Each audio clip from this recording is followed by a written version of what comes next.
Ceci est un livre audio autogénéré par Google. Cognition et formation. Collection dirigée par Georges Lerbet et Jean-Claude Salaberry. Les situations de formation sont complexes. Elles s'appuient sur des processus cognitifs eux aussi complexes. Appréhender ces situations et ces processus signifie que les sujets, chercheurs, formateurs, apprenants, leur milieu et leurs relations sont considérés comme des systèmes autonomes en interaction. Cela conduit à mettre l'accent sur une nouvelle pragmatique éducative, développée au fil des volumes de la collection. Déjà paru. C. Gérard, G. Munoz, Monsieur Rousseau du paysage au territoire de l'alternance, 2013. F. Ancio, T. Forissier et L.F. Prudent, contextualisation didactique. Approche théorique, 2013. Philippe Clermont, Darwinisme et littérature de science-fiction, 2011. B. Claverie, L'homme augmenté, néotechnologie pour un dépassement du corps et de la pensée, 2010. B. Claverie, J.C. Salaberry, JLFTRINQUECOSTE, Management et cognition. Pilotage des organisations, question de représentation, 2009. Guy Boy et Jean Pinet, Lettres technologiques. Une discussion entre un chercheur et un pilote d'essai, 2008. Max Pagès, L'implication dans les sciences humaines. Une clinique de la complexité, 2006. Mylène ANQUETILCALLAC, L'accueil de l'expérience, 2006. Bernard Claverie, Cognitique, 2005. Franck Vial, La construction paradoxale de l'autonomie en formation alternée, 2005. Introduction générale. Jean-Philippe Gillier. Comment défendre devant les professions que l'autoréflexivité génère de nouvelles capacités et donne sens au travail, afin que chacun en fasse son œuvre. À quoi bon toujours rajouter de nouveaux processeurs souvent sous forme de contenu dans nos formations, si les conditions n'ont pas été créées pour que le système humain se réfléchisse lui-même? Par ailleurs, comment allons-nous régénérer la formation tout au long de la vie, si les politiques et les institutions ne s'exercent pas eux-mêmes à des formes de réflexivité pouvant participer à l'émergence de rationalités plus ouvertes? Cet ouvrage a l'ambition affirmée de témoigner d'une longue expérience d'accompagnement en capacité d'ouvrir une voie nouvelle vers des formes d'accompagnement souples, génératrices de transformation chez les accompagnés, et récursivement, transformantes pour les accompagnants. Le présent ouvrage révèle un processus d'action-recherche-développement à l'œuvre, fondé sur 3 principes fondateurs auxquels se référencie de façon singulière chacun des 11 auteurs des textes suivants. Tout d'abord, le principe de se former en convoquant un qui dans sa capacité à faire retour sur lui-même, afin de faire œuvre par lui-même. Le deuxième principe est celui de la modélisation, donnant à voir une forme compréhensible révélée à partir d'épreuves comme peut l'être celle de l'écriture. La modélisation engage un travail intérieur à l'aide d'artefacts symboliques engendrés à partir du faire. Cette modélisation suppose une capacité à la fois éprouvée et espérée. Cette capacité s'origine à la fois en dedans et en dehors du vivant. Elle est un manque appelant le regard de l'autre, c'est une notion qui doit rendre pensable un travail éthique qui unit l'exigence moderne d'autonomie et la prise en compte de la vulnérabilité du soi. Enfin, en lien avec les 2 processus précédents, ce que nous appellerons une forme d'ingéniosité capable de transformer un monde considéré comme donné en un monde produit, comme œuvre à la fois personnelle et collective. Cette ingéniosité passe par nos capacités à s'ingénier collectivement à travailler ensemble, afin de produire un monde commun à partir d'un monde incertain. Cette ingéniosité est l'œuvre de la méthode, au sens de Morin. Elle enchevêtre 2 niveaux. Ils s'articulent et se rétroalimentent. D'une part, elle favorise le développement des stratégies pour la connaissance, et d'autre part, elle favorise le développement des stratégies pour l'action. Ces 3 principes ont pris leur plein droit à partir d'une transformation repérable pour chacun des écrits, par un basculement de point de vue dans leur rapport au temps. D'un temps diachronique et linéaire, rendant compte des faits par une démarche d'analyse, chaque récit dans sa composition autoréflexive convoque et libère des temporalités autres, jusqu'ici réprimées par l'ordonnancement du seul esprit d'analyse. Ce basculement opéré met celui qui le vit dans une situation d'inconfort, d'insécurité, quand ils tentent d'en dire quelque chose à l'épreuve de l'expérience d'une écriture récursive. Faire l'expérience de raconter cette expérience participe à ce que nous appelons l'œuvre du travail. Elle recouvre à la fois une double obligation.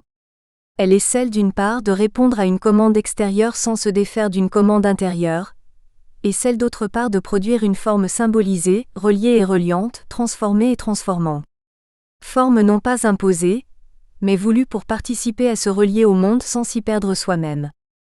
Pour rejoindre Jidouhi, nous considérons trop le travail de l'extérieur comme une chose qui doit être faite. Nous devons le considérer également de l'intérieur, auquel cas le travail signifie ingéniosité et esprit d'invention dans le choix des moyens appropriés et dans l'élaboration des plans, et signifie donc finalement que les prévisions et les idées seront mises à l'épreuve par les résultats qu'elles produisent réellement. 1995. Rappelons que tout projet diurne dans le chemin rationnel doit se doubler d'un enracinement nocturne, dans l'imaginaire, disait G. Bachelard. Dans la veine des travaux de cet auteur, le travail intérieur parce qu'il investit l'imaginaire génère de la discontinuité avec les repères d'un travail extérieur. Encore faut-il que nous ayons la sagesse d'écouter en nous-mêmes l'harmonie du possible. Le travail ne se décompose pas, il est organique, indissécable. Le travail est fractal, il est unité. Il est grand intégrateur, Y. Marel, 1993. Quand les grands processeurs le fondant se nourrissent réciproquement, se réorganisent pour donner des formes inédites et imprévisibles. L'ensemble des écrits de ce livre n'émerge pas de nulle part. Il s'enracine dans une longue expérience d'un accompagnement à la direction et à l'encadrement d'organismes de formation et d'insertion, DEOFI. Cette formation DEOFI conduite en alternance par l'équipe enseignante accompagne chacun dans un long travail de rupture et de reliance opéré à l'entre-deux, d'une origine en partage. Desiboni, 1998. Ce travail invite chacun à faire son œuvre par le jeu des figures récursives naissantes, repérables dans cet ouvrage. Nous invitons le lecteur à rencontrer chacun des auteurs dans leur singulière formalisation, à partir desquels nous pouvons envisager ce que se former à la recherche et par la recherche peut avoir à faire avec la citoyenneté, la responsabilité, et plus généralement avec les capacités de l'humain à transformer son rapport au monde. Ces productions singulières donnent à voir la capacité de l'humain à renouveler sa propre méthode dans son rapport au monde. L'envahissement du modèle des compétences structurant nos fers nous contraint toujours plus à dissocier la méthode de son contenu. Cette conception désormais très prégnante dans nos pratiques professionnelles et autres, nous soumet à gérer des activités cloisonnées aux dépens d'un travail d'intériorité. Cette tendance lourde, et non sans rapport avec la souffrance au travail, exclut toute autre forme de méthode qui entretiendrait des jeux récursifs avec ses contenus. Ce travail intérieur n'exclut pas la souffrance mais tout se double en nous-mêmes, nous dirait G. Bachelard, car cette souffrance est liée à une rédemption, une joie, un effort intellectuel. L'action recherche-développement, portée et racontée par chacun des 11 auteurs, témoigne des conditions à l'émergence d'une méthode qui puisse se réfléchir elle-même dans ses propres rapports à ses productions et récursivement. Ce travail est de l'ordre d'un couplage au sens de F.J. Varela, entre perception et action. Il encourage un engagement réflexif aux origines des contextes et de l'action. Il invite à un travail de reconnaissance de soi comme sujet capable d'œuvrer à de nouvelles formes, mais aussi capable de poser les limites de son agir comme sujet éthiquement et moralement responsable. Se former à et par la recherche invite à réfléchir l'ingénierie aux origines de l'ingénium, celui qu'évoque G. Vico dans la capacité de l'humain à inventer des formes pouvant l'aider à se révéler toujours plus humain. Ces formes émergent de l'imaginaire à condition que chaque humain opère des passages d'ouverture à l'imaginaire. Ces passages ne se décrètent pas, ils s'accompagnent, ils engagent vers des voies autorisant la reliance à soi, à l'expérience et aux autres de façon singulière. Ils confèrent à l'expérience une autorité trop souvent réprimée, au nom des modèles institués sur le seul contrôle de la performance. Les 11 auteurs que nous remercions pour leur engagement dans l'écriture témoignent du processus à l'œuvre initié dans cette formation action-recherche-développement.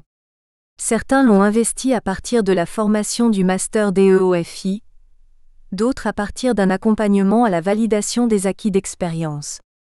Ce qui nous paraît essentiel, c'est de pouvoir faire entendre par la voie de la formalisation, le travail intérieur ouvreur de nouveaux passages et générateur de processus témoignant d'une méthode à l'œuvre au service de l'humain.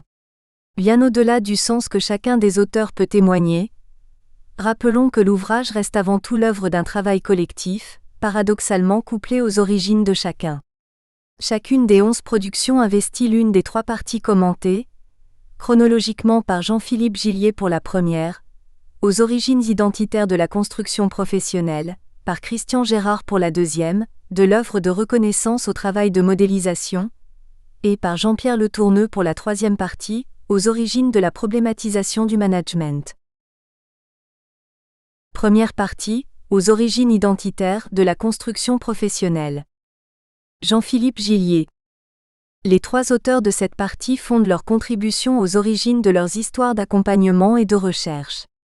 Les processus de modélisation à l'œuvre témoignent de démarches heuristiques propres, légitimant une position assumée d'auteur-acteur-chercheur. Clémence Chauvin, Thierry Palpier et Philippe Tullier dévoilent chacun de façon singulière un travail de modélisation d'un objet accompagnement. Comme Janus, le dieu aux 2 visages, ce travail ne peut dissocier celui qui accompagne de celui qui est accompagné, ceci pour mieux les relier, renvoyant chacun à enrichir sa façon de s'accompagner lui-même. Ces 3 auteurs engagés dans l'accompagnement de demandeurs d'emploi en démarche d'insertion professionnelle, dans le parcours de formation des apprentis d'un CFA mais aussi dans la professionnalisation des acteurs volontaires ou militants d'une mutuelle du secteur de l'économie sociale, tentent de communiquer une production de savoir sur l'objet accompagnement, à partir d'une position d'entre-deux assumée, fragile mais opérante dès l'instant que chacun en tant que sujet s'engage à se réfléchir lui-même. Dans un premier temps, Clémence Chauvin s'interroge sur ce qui légitime à parler d'insertion socio-professionnelle. Si l'aboutissement d'un processus d'insertion va se caractériser par l'accès à l'emploi, peut-on dire que l'accès à l'emploi est une insertion socio-professionnelle réussie ? Derrière les chiffres du chômage se cachent 2 visages de l'insertion socio-professionnelle, nous dit Clémence Chauvin. D'une part, on va trouver une insertion socio-professionnelle se caractérisant par l'accès à un emploi correspondant au projet professionnel du demandeur d'emploi. D'autre part, on va rencontrer une insertion socio-professionnelle où le demandeur d'emploi accepte un emploi pas toujours en accord avec ses envies et ses centres d'intérêt. De là, l'auteur s'interroge sur la nature du lien entre accompagnement et insertion, pour en faire un objet-projet de sa recherche. La contribution de Thierry Palpier questionne la construction d'un soi professionnel de l'apprenti à partir des histoires de vie et du portfolio réflexif accompagnant un travail d'intériorisation. L'auteur ancre sa réflexion dans le contexte d'un centre de ressources d'un CFA comme forme vivante, capable de créer les conditions matérielles et humaines à la construction d'un soi professionnel chez l'apprenti. Ces conditions permettent de faire un bout de chemin avec l'apprenti, en allant le chercher là où il se trouve, nous dit l'auteur. Pour clore cette première partie, Philippe Tullier s'intéresse aux acteurs de l'économie sociale et plus précisément à ceux qu'il désigne comme volontaires ou militants. La question de l'engagement des acteurs et ses effets sur le sens de l'action collective à partir d'une éthique partagée, le conduit à questionner l'enjeu d'un travail d'intériorité comme fondement de l'engagement collectif. Travailler sur ses propres enracinements permet paradoxalement de mieux se tourner vers l'autre pour faire œuvre de fraternité. Chapitre 1 de l'accompagnement à l'insertion professionnelle. Clémence Chauvin. Que l'on soit professionnel en activité, demandeur d'emploi ou étudiant en formation initiale, chacun d'entre nous choisit de s'inscrire en master DEOFI pour des raisons propres, apparaissant déterminantes pour la suite de son parcours universitaire et professionnel. Entre autres activités, cette formation va notamment se caractériser par le travail d'écriture de la recherche, c'est-à-dire la rédaction d'un mémoire. Le mémoire consiste à répondre à une question de recherche et plus précisément à une problématique. Or, la problématique à laquelle chacun d'entre nous cherche à apporter des réponses n'est pas le fruit du hasard. Elle se niche dans l'intériorité de chacun. Ceci est d'autant plus constatable en master DEOFI, où tout un axe de réflexion est consacré au fondement de la problématique de recherche. En effet, le mémoire de chaque étudiant en master DEOFI va contenir un premier chapitre à dimension autoréflexive. Ce chapitre ne doit pas se confondre avec une forme d'autobiographie solipsiste. En revanche, une écriture est opérée aux origines de soi afin de faire émerger un énoncé personnel partageable socialement. Il s'agit ici davantage de répondre à la question suivante, d'où je parle ? Afin d'être en mesure de produire une connaissance aux origines de soi-même. La finalité de ce chapitre est donc de prendre conscience de son parcours afin d'en faire ressortir les éléments clés fondateurs de sa recherche. On peut alors associer ce chapitre autoréflexif au processus d'écriture de son histoire de vie, tel décrit par Jean-Pierre Boutinet, 1993. Dans un de ses ouvrages, cet auteur met en exergue les points forts de ce processus. Pour lui, le recours aux histoires de vie est susceptible d'aider l'acteur à mieux saisir ce que recèle son expérience passée en significations non décelées jusqu'ici, en potentialités inexploitées.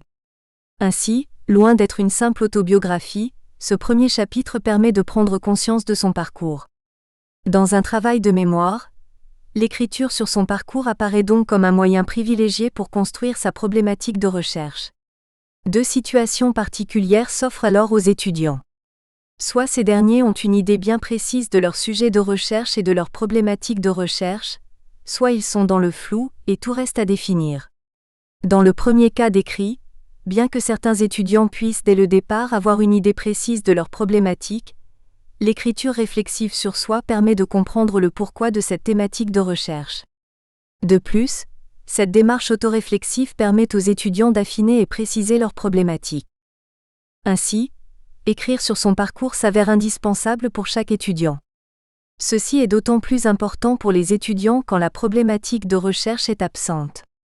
En effet, comme le précise J.P. Boutinet, seul un processus d'analyse, une autobiographie raisonnée, Pinault 1983, la constitution de mon histoire de vie, Ferrarotti 1983, pourront m'aider à me rendre un peu mieux présent ce qui m'était jusqu'ici absent. Dès lors, dans le cas où les étudiants n'arrivent pas à définir leurs problématiques, écrire sur le parcours apparaît comme une étape fondatrice de l'élucidation de soi. Cette écriture permet de mettre en lumière certains éléments et faits qui vont alors s'avérer comme fondateurs d'une thématique, d'une question puis d'une problématique de recherche. Il œuvre de récursivité sur la recherche. Bien que l'objet de recherche puisse être présent très tôt, la problématique, quant à elle, peut mettre du temps à se dessiner. Deux temps complémentaires et distincts peuvent alors s'avérer fondateurs de la problématique. Il va s'agir d'une part de l'écriture sur soi, d'autre part d'un travail contextuel. Ceci a été particulièrement le cas pour moi, dans mon travail de recherche. Je me suis inscrite en Master DEOFI dans l'objectif de me spécialiser, au niveau professionnel, dans le milieu de l'insertion, avec en ligne de mire des interrogations sur l'accompagnement des demandeurs d'emploi dans leur parcours d'insertion socio-professionnelle. Dans le cadre de ma recherche, ceci m'a naturellement conduite à vouloir travailler sur l'accompagnement. Bien qu'ayant une thématique définie, toute ma problématique de recherche restait à construire. Cette construction s'est avérée possible grâce à l'écriture sur mon parcours et à une approche contextuelle.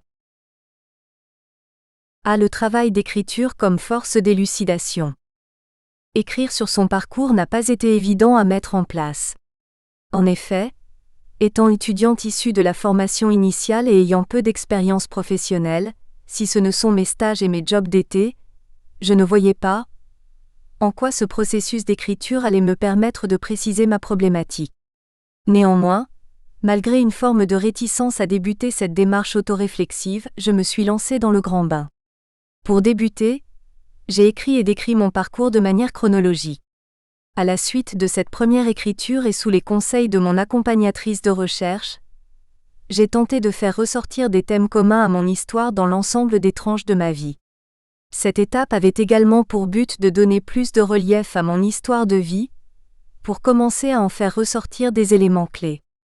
Associée à un travail de lecture, cette démarche m'a amené progressivement à décliner 3 thèmes: mes origines, l'école et l'insertion professionnelle.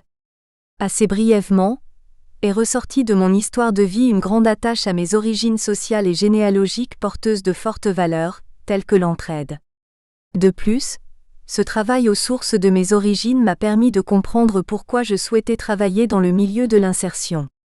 Ainsi, comme le précise Christian Gérard, L'origine demeure cet humus fécondant et générant les racines des savoirs et des connaissances actionnées en même temps qu'elle est la source de mes questionnements. Par ailleurs, ce travail autoréflexif a montré l'importance de l'école dans la construction de mon projet professionnel ainsi que dans ma construction personnelle. Du point de vue du projet, des questionnements autour de la construction de celui-ci sont apparus. Construisons-nous notre projet ou sommes-nous influencés par autrui ou par des pairs ? Qui plus est, du point de vue personnel, l'école m'a permis de construire mon identité et de participer à mon autonomisation. De ce fait, outre la formation scolaire, l'école permet également de se construire. Au-delà, le dernier thème abordé relatif à l'insertion professionnelle m'a permis de mettre en évidence mon attache au domaine de l'accompagnement, par le biais de mes premières expériences d'accompagnante lors de mes stages en école primaire. En outre, en faisant un retour sur mes expériences professionnelles, et notamment mes travaux d'été, j'ai été amenée à m'interroger sur le lien entre l'emploi occupé et le projet professionnel. De ma propre expérience, est apparue une absence de cohérence entre mon emploi d'été et mon projet professionnel. Le lien apparaissant entre les deux est un besoin financier en l'absence de toute cohérence au projet professionnel. Par conséquent, la constitution de mon histoire de vie m'a permis de faire émerger des formes à l'origine d'une problématisation. La première est liée à mes origines. Le fait de vivre dans un milieu harmonieux m'a conduite à me poser de nombreuses questions sur les parcours de vie de ceux qui n'ont pas cette chance. Plus précisément, il s'est agi de comprendre comment les personnes en difficulté parviennent-elles à se sortir de leur situation précaire ? La deuxième est liée à mon parcours scolaire, et plus précisément à la difficulté de concevoir un projet professionnel singulier. Elle ramène à la question suivante : comment élaborer un projet qui soit l'œuvre de nous-mêmes ? Enfin, la dernière question concerne mon rapport d'accompagnement. De par mes différents stages effectués, notamment dans l'éducation, j'ai eu l'occasion de développer des pratiques d'accompagnement auprès d'enfants en difficulté. Nées de mon histoire de vie, ces trois formes principales m'ont ainsi amené à me poser des questions autour de l'insertion socio-professionnelle des personnes en difficulté. Toutefois, cette unique démarche autoréflexive n'a pu me suffire à poser une problématique. Et un travail contextuel s'est montré déterminant. B. L'ancrage contextuel comme assise pragmatique. L'approche contextuelle à laquelle je me suis attachée dans le cadre de mon mémoire s'est articulée autour de 3 points. Dans un premier temps, j'ai fait un retour historique sur l'apparition du chômage en France. Ceci m'a amené à m'intéresser au développement des politiques d'insertion. Puis, dans un second temps, j'ai centré mon travail sur l'offre de formation territorialisée dans la région des Pays de la Loire, pour arriver à décrire les actions d'insertion pour publics éloignés de l'emploi. Mon choix de décrire ce type d'action est à relier à mon stage. En effet, étant d'étudiante en formation initiale, un stage d'au moins 450 heures est proposé.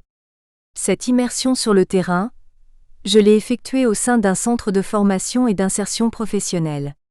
Plus précisément, j'ai fait ce stage au cœur d'une action d'insertion pour publics éloignés de l'emploi. Cette dernière correspond aux actions d'orientation mises en place dans le cadre de l'offre de formation territorialisée. Ces actions répondent aux besoins de connaissance et de choix des métiers des personnes éloignées de l'emploi. Le public de ce type d'action va se constituer de chômeurs de longue durée. Par chômeurs de longue durée, il faut considérer les personnes en inactivité professionnelle depuis au moins 2 ans ou celles n'ayant jamais travaillé au cours de leur vie. Qui plus est, leur niveau scolaire oscille généralement entre le niveau VBIS et le niveau VI, niveau CAP, BEP ou inférieur. Après avoir intégré ce type d'action d'insertion par l'intermédiaire de prescripteurs que sont le Pôle emploi ou les missions locales, les bénéficiaires changent de statut. Ils passent de demandeurs d'emploi à stagiaires de la formation professionnelle. L'acquisition de ce nouveau statut va leur permettre de percevoir une rémunération durant le temps de leur formation. En effet, au niveau des Pays de la Loire, le Conseil régional est à la fois financeur des différentes actions et rémunérateur. Il ne s'agit pas d'une indemnisation, mais bel et bien d'une rémunération qui varie en fonction de la situation personnelle de chaque stagiaire. De par les caractéristiques du public accueilli, ces formations vont alterner théorie, technique et recherche d'emploi, étude de fiches métiers, travail sur les compétences, étude de la législation du travail et pratique, stage en entreprise. La finalité de ces actions d'orientation va être de permettre aux demandeurs d'emploi de trouver un travail, ou bien de s'inscrire sur une formation qualifiante ou préqualifiante. On vise alors à l'insertion socio-professionnelle. Cette question de l'insertion est l'objet du troisième point de ma section contextuelle. Je me suis intéressé ici à l'insertion socio-professionnelle. En effet, il apparaît primordial de ne pas dissocier l'insertion sociale de l'insertion professionnelle. L'une ne va pas sans l'autre. De plus, cette analyse de l'insertion m'a amené à m'interroger sur la posture de la personne à insérer, le demandeur d'emploi. Ce dernier se situe-t-il en tant qu'acteur ou en tant qu'agent ? En se positionnant comme acteur, cela signifie qu'il fait preuve d'une capacité à investir, à décider, à trancher, à arbitrer, ce qui ne peut se concevoir sans poser simultanément que ce sujet poursuit des objectifs et élabore des stratégies. La position d'agent, quant à elle, désigne un individu qui, pour des raisons diverses, se comporte conformément à ce qu'on attend de lui dans cette situation, sans que cette conduite corresponde à sa nature profonde, et alors même que ses valeurs personnelles l'inciteraient plus à se démettre qu'à se soumettre. Se pose alors la question de savoir à partir de quand nous pouvons parler d'insertion socio-professionnelle. En effet, l'aboutissement d'un processus d'insertion va se caractériser par l'accès à l'emploi. Or, cet accès à l'emploi est-il réellement synonyme d'insertion socio-professionnelle réussie ? Les chiffres du chômage publiés régulièrement l'approuvent. Une diminution de ces chiffres est généralement perçue positivement. Pour autant, que se cache-t-il derrière ces chiffres ? Derrière ces chiffres, se cachent deux visages de l'insertion socio-professionnelle. D'une part, on va trouver une insertion socio-professionnelle se caractérisant par l'accès à un emploi correspondant au projet professionnel du demandeur d'emploi. D'autre part, on va rencontrer une insertion socio-professionnelle où le demandeur d'emploi accepte un emploi pas toujours en accord avec ses envies et ses centres d'intérêt. De ce fait, alors que parler d'accompagnement dans le domaine de l'insertion socio-professionnelle auprès d'un public éloigné de l'emploi est devenu ordinaire, de nombreuses questions se posent. De là, la nature du lien entre accompagnement et insertion s'est montrée prégnante, et la question suivante est devenue mon sujet-objet-projet de ma recherche. En quoi les parcours d'insertion socio-professionnelle d'un public éloigné de l'emploi sont-ils liés aux pratiques d'accompagnement qui les encadrent ? De la modélisation comme émergence. Comme on vient de le constater, la construction de ma problématique de recherche s'est avérée possible grâce à deux éléments. Le premier est relatif à la constitution de mon histoire de vie. Cette écriture sur mon parcours m'a permis de mettre en évidence les origines de ma recherche. Le second concerne le travail contextuel. Ces deux éléments reliés m'ont ainsi permis de fonder ma problématique. Toutefois, ma recherche a pris forme également grâce à une approche conceptuelle et une réflexion méthodologique. Dans la section conceptuelle, 3 concepts importants ont été développés en lien avec ma problématique. Il s'agissait de l'accompagnement, du projet et du changement. Ceci m'a amené progressivement à émettre 2 hypothèses de recherche. À cela, s'est ajouté tout un travail méthodologique se concrétisant par de l'observation participante et des entretiens compréhensifs auprès d'une population constituée de professionnels de l'insertion et de stagiaires de la formation professionnelle. Le travail décrit jusqu'à présent permet de mettre en évidence que notre recherche relève d'une méthode. On parlera plus précisément de la méthode, au sens d'Edgar Morin. Cette méthode n'est pas un point de départ, la toute faite, toute puissante, à l'image d'une procédure. En revanche, cette méthode se fait en faisant et en se faisant. Elle n'est pas donnée. Elle se construit chemin faisant, nourrie des cultures, des identités en mouvement, des événements, des actions et réflexions, des projets qui se construisent et se déconstruisent, etc. La méthode apparaît donc comme le fil conducteur de la recherche. Il faut la considérer comme un cheminement, qui se fait et se défait au fil du temps et des événements. Ainsi, de la méthode, on peut dire qu'elle oriente, accompagne, mais n'est jamais en mesure d'imposer le chemin de quelle forme qu'il soit. La recherche s'apparente donc à un processus prenant forme dans le temps. Cet aparté sur la méthode nous amène à nous intéresser au travail de modélisation qu'inclut chaque recherche.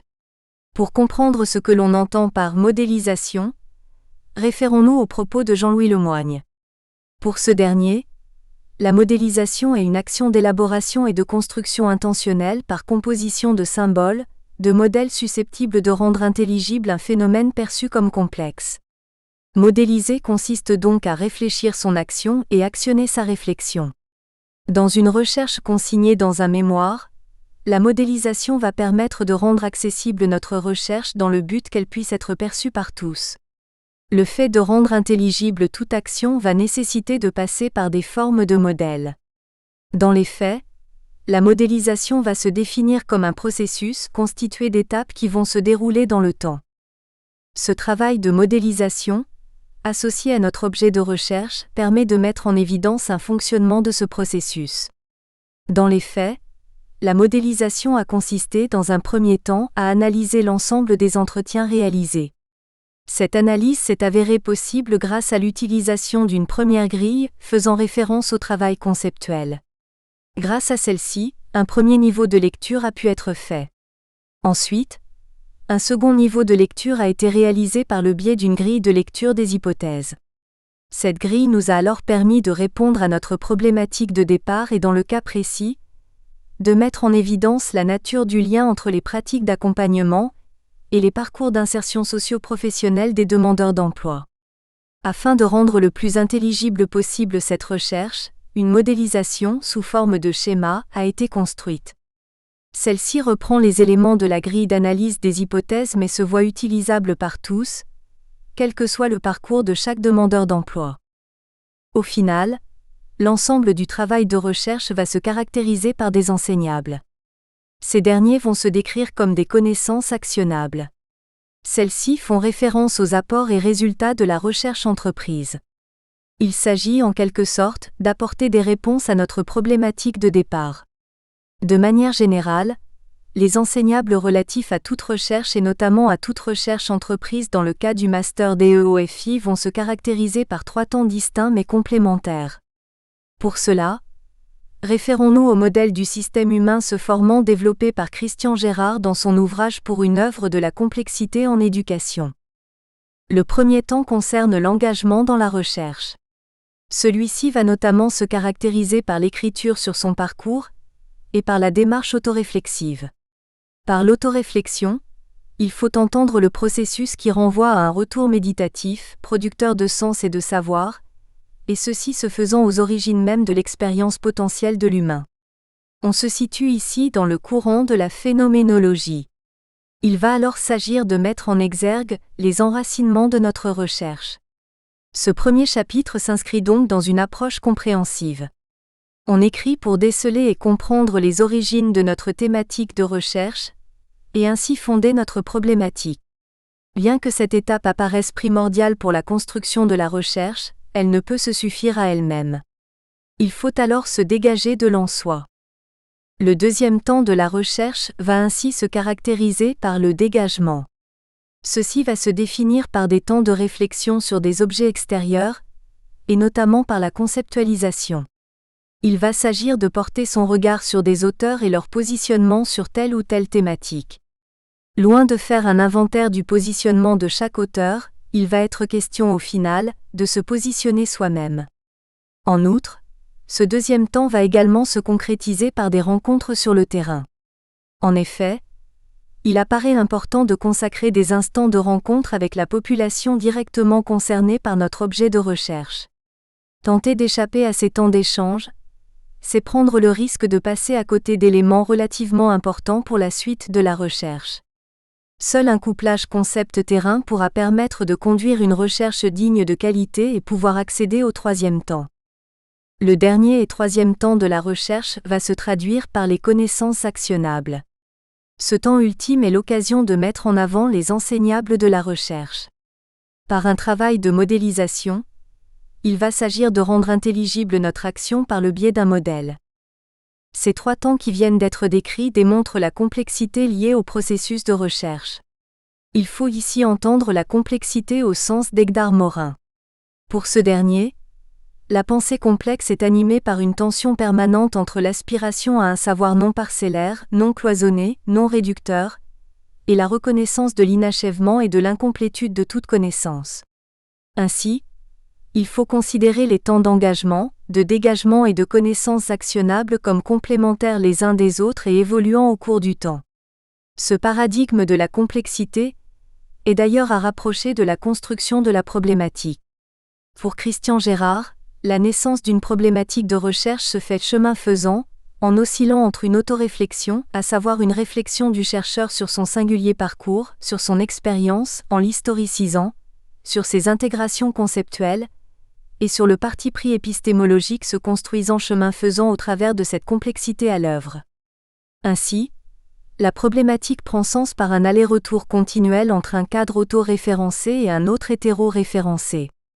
Pour ce faire, les trois temps décrits précédemment doivent se situer entre implication et distanciation.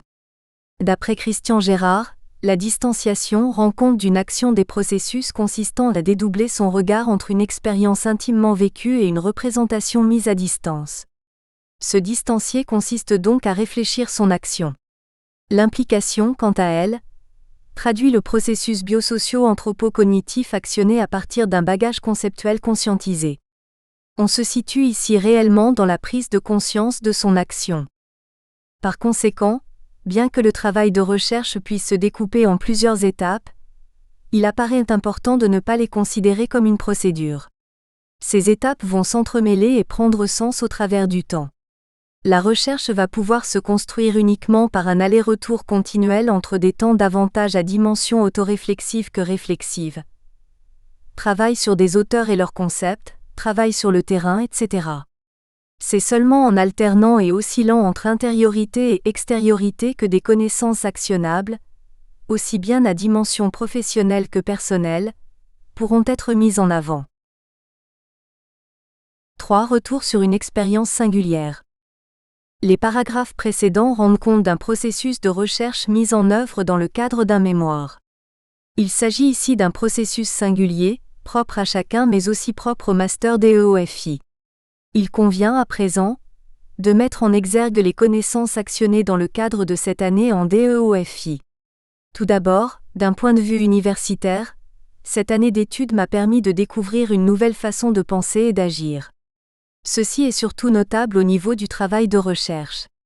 En effet, l'équipe enseignante du DEOFI ainsi que l'ensemble des intervenants extérieurs ont à cœur de mettre les étudiants au centre de leurs travaux. Il ne s'agit pas pour eux de faire entrer les étudiants dans leurs questions de recherche qui les préoccupent.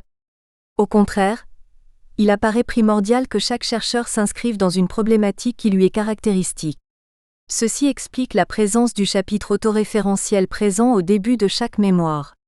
Comme il l'a été évoqué précédemment, ce premier travail d'écriture permet de répondre à cette grande question, d'où je parle ? On se trouve alors dans la prise de conscience de son parcours.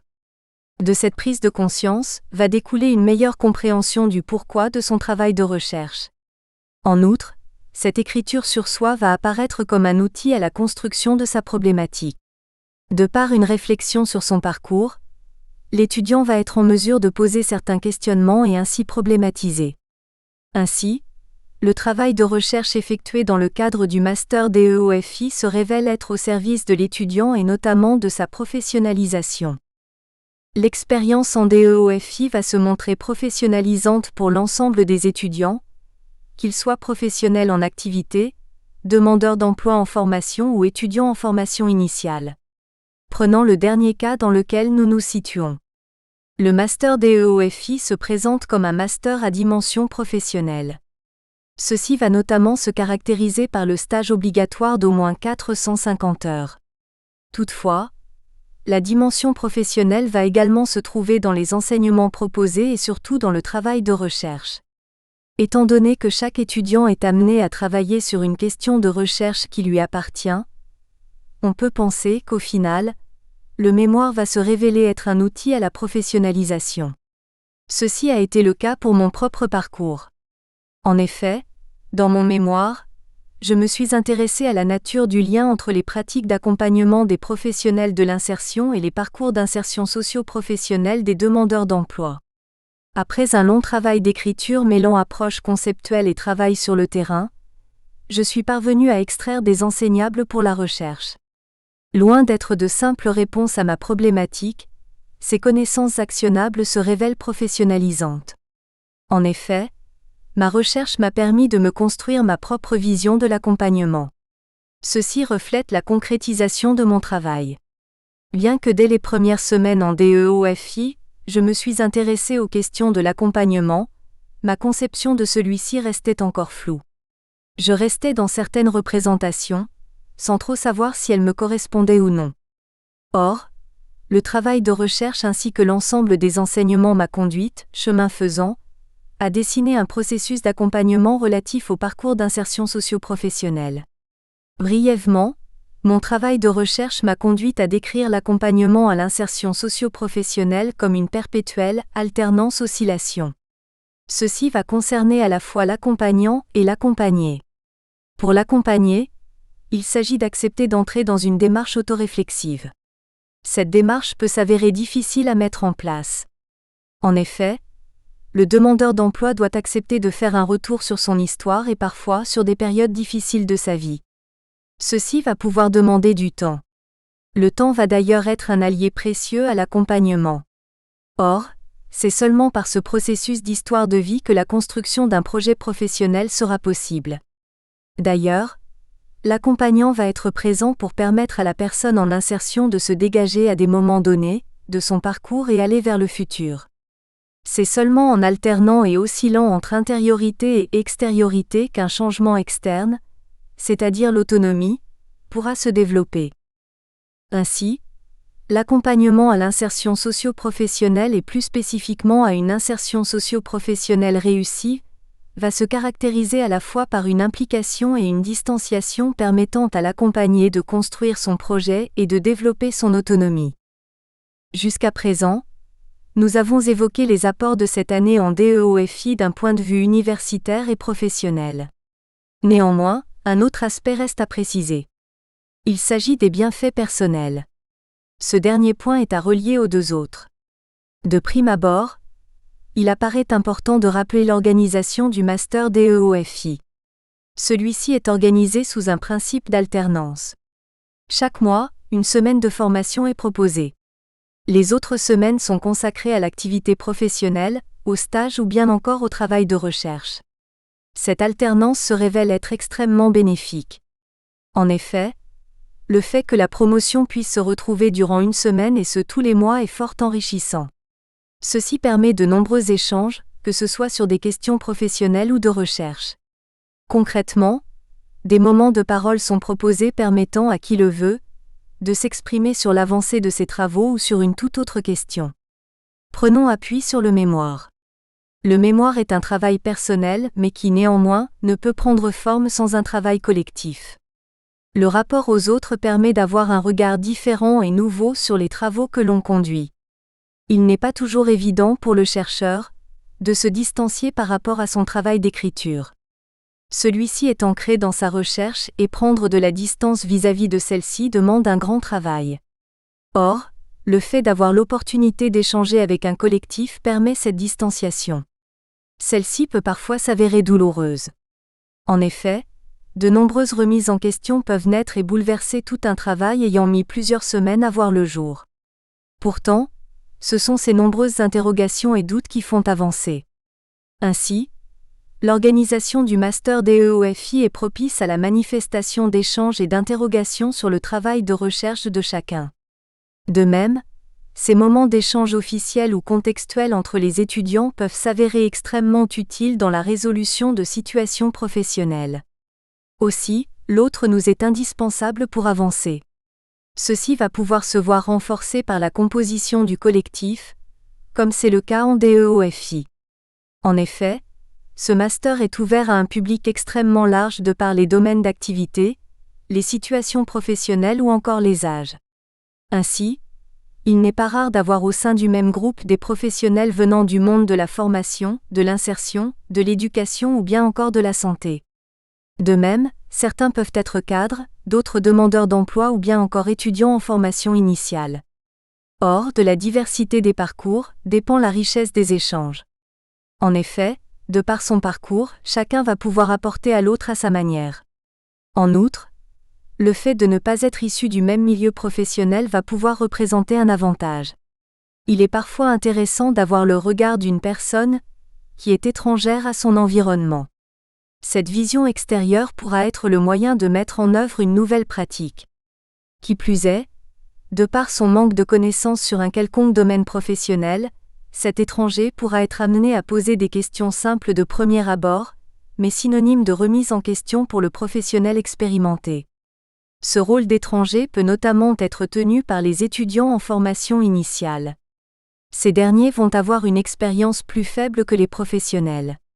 Bien que pouvant s'avérer extrêmement riche, ce manque d'expérience va pouvoir amener ces étudiants à questionner leurs collègues en activité sur des éléments tels que la nature de leur poste, leur mission et activité, etc. Cela va alors ramener le professionnel à ses fondamentaux. Ces principes de base qui manquent d'être questionnés et remis en question peuvent être la clé de la résolution de problèmes. Par ailleurs, le fait d'être au contact de professionnels de milieux divers représente une grande richesse pour les étudiants en formation initiale. Ceci permet de se nourrir d'expériences diverses et d'élargir son éventail professionnel. Ainsi, le collectif va être utile à tous et pour tous. Par conséquent, cette expérience de recherche au sein du Master DEOFI se révèle être génératrice de formes et d'enseignables. Il va de soi que la recherche permet d'enrichir son savoir et de s'ouvrir à de nouvelles formes de pensée. Plus encore, elle permet de mettre en place un agir professionnel. Cet agir professionnel va être l'œuvre d'un retour sur un singulier parcours associé à tout un travail conceptuel, et également sur le terrain permettant alors de faire émerger de nouvelles connaissances actionnables. Si on s'en tient à cette expérience de recherche en Master DEOFI, il faut ajouter la puissance du collectif dans l'éclosion d'un nouvel agir professionnel. Le groupe et chaque personne le composant permettent à chacun d'évoluer par des moments d'échange, source de discussion mais également de remise en question. Ce sont tous ces instants extrêmement riches qui vont apporter à chaque étudiant une nouvelle façon d'agir, et ce dans tous les domaines. Chapitre 2, Retour sur un VECU, Portfolio REFLEXIF et construction de l'identité professionnelle des apprentis, le rôle d'un centre de ressources. Thierry PALPIED. Comment de mon interrogation sur la pertinence d'engager une formation par la recherche depuis une démarche autobiographique, advient-il une transformation, aboutissant à une action concrète dans un nouveau champ professionnel? La transaction biographique qui autorise à projeter... Nous espérons que vous avez apprécié cet aperçu. Pour continuer à écouter ce livre audio sur Google Play Livres, utilisez le lien dans la description de la vidéo.